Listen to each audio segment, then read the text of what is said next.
Hello everyone, I'm Jacob. What is the most challenging thing in life? Acrobatics? Playing music? Rocket science? For me, it was something completely different. Talking to girls. Now, I know better. But then, well, listen to my story and you'll find out. Like many other guys in school, I have been quite shy, hiding underneath my hoodie, only talking to a group of my buddies. You know the type. Just a bunch of invisible guys that nobody cares about. I was content with that at the time. Just talking about video games and movies all day, not caring about anything else. But it all changed when I saw Helen. She was a new girl in school, and she was nice and pretty, so I immediately got interested in her. I didn't talk about it with the guys because they would surely make fun of me, but they have noticed anyway. It wasn't that hard, because I tried to catch a glimpse of Helen every time she walked past us. Of course, they made fun of me, but then they actually wanted to help. They all read some articles from the internet, because, of course, none of them have ever had a girlfriend. They started to give me dating advice, and it was questionable. They told me that girls fancy cool guys who are never afraid to show their dominance, alpha status or something. The girls never go for nice guys, thinking they are not manly enough. And I followed their advice. Well, I tried to. I practiced in front of the mirror, making faces like an idiot, half closing my eyes to seem relaxed and uninterested, and then trying to fix my body language, like holding a wide stance with my shoulders back. The next part was the most embarrassing, trying to come up with some pickup lines. I imagined how I would lean on the wall beside her and ask her something like, "What's up, gorgeous?" It's funny to remember it, but also very, very embarrassing. Well, that wasn't the worst part. I approached Helen at school, trying to act on all the advice my relationship guru friends gave me. It was stupid. First of all, my heart was racing.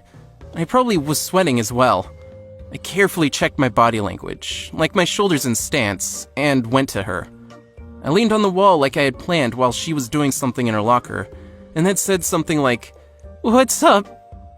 Only my voice was cracking like I was in a desert for a week, and also it was high like I was 5 years old. When Helen looked at me, confused, I tried to keep eye contact, but instead, I just stared at her with my eyes wide open. At some point, I even forgot to blink, so my eyes started to tear up. "Are you alright?" asked Helen. It was a disaster. My friends were looking at it from a distance, and they couldn't hold off their laugh anymore.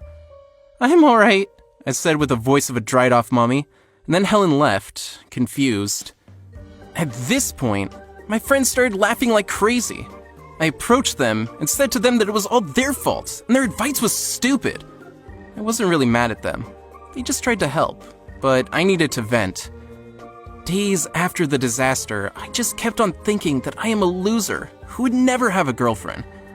I was looking at more successful guys at our school and felt envious. They were so confident and had no problems talking to girls. I thought that it's all about luck. You either were born a loser or a winner. No middle ground. One day at school, I started talking with my classmate, Penny, without trying to hit on her or be someone else.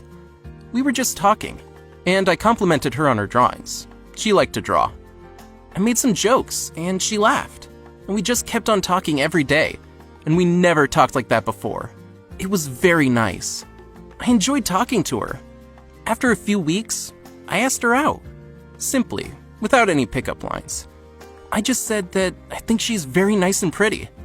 Maybe it was a bit stupid, but it was honest. And she said yes. After a while, we started dating, and she is wonderful. And it's weird how I never noticed her awesomeness before. Also, I apologized to Helen for being weird, and she totally understood.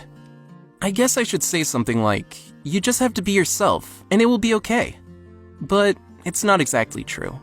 You should be honest, of course, but you also should be nice. Like, really nice, and not just trying to act like you are. Confidence is important, but never listen to someone who says to you that you have to be this bad guy to make a girl like you.